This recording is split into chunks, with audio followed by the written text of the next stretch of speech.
Let's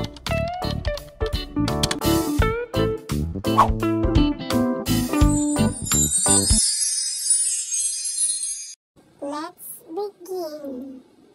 Hello ideal friends! For today's video, mag-unbox na naman ako ng Oral-B rechargeable toothbrush. Thank you so much na rin sa nagbigay ng rechargeable toothbrush ko na to. Sana all! So, hindi dahil sa kanya, hindi ko ma-experience yung ganitong toothbrush. Nakaka-amaze siya kasi ang cute niya. I-recharge mo lang. Ayun, magagamit mo na siya. Sa box pa lang alam mo na maganda yung item. Good quality yung brand. So, ayan yung box niya. Pagka-open mo, meron siyang styro. Gusto ko yung color ng handle niya. Black and white. Maganda siyang tignan, malinis. So, itong box na una kong nilabas, yan, ay, ang laman niya yun yung charger. Diba? Super sealed talaga. Parang maingat dun pa lang sa charger. Kaya maganda pag branded talaga yung binibili mong mga ganitong klaseng gamit. Kasi maingat. Pulido yung pagkakagawa. Diba? Ang ganda.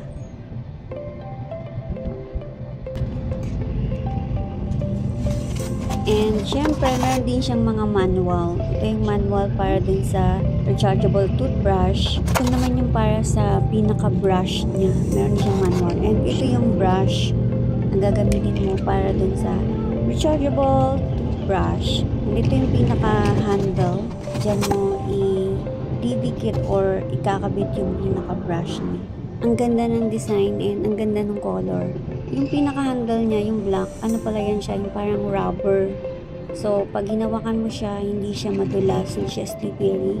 Kakapit dun sa kamay mo habang nagtutoothbrush ka, hindi siya madulas hawakan. So, mas magaan siyang gamitin or mas madali mo siyang magagamit kasi hindi siya dudulas dun sa kamay mo kasi rubberized yung pinaka-handle na yan. To switch on, ipipress mo lang yung pinaka-circle na yan and then, go na.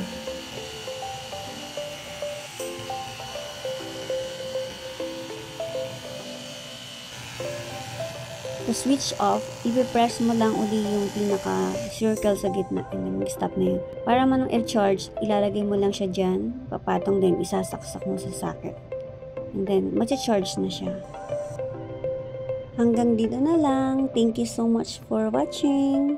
See you again on my next video. Thank you!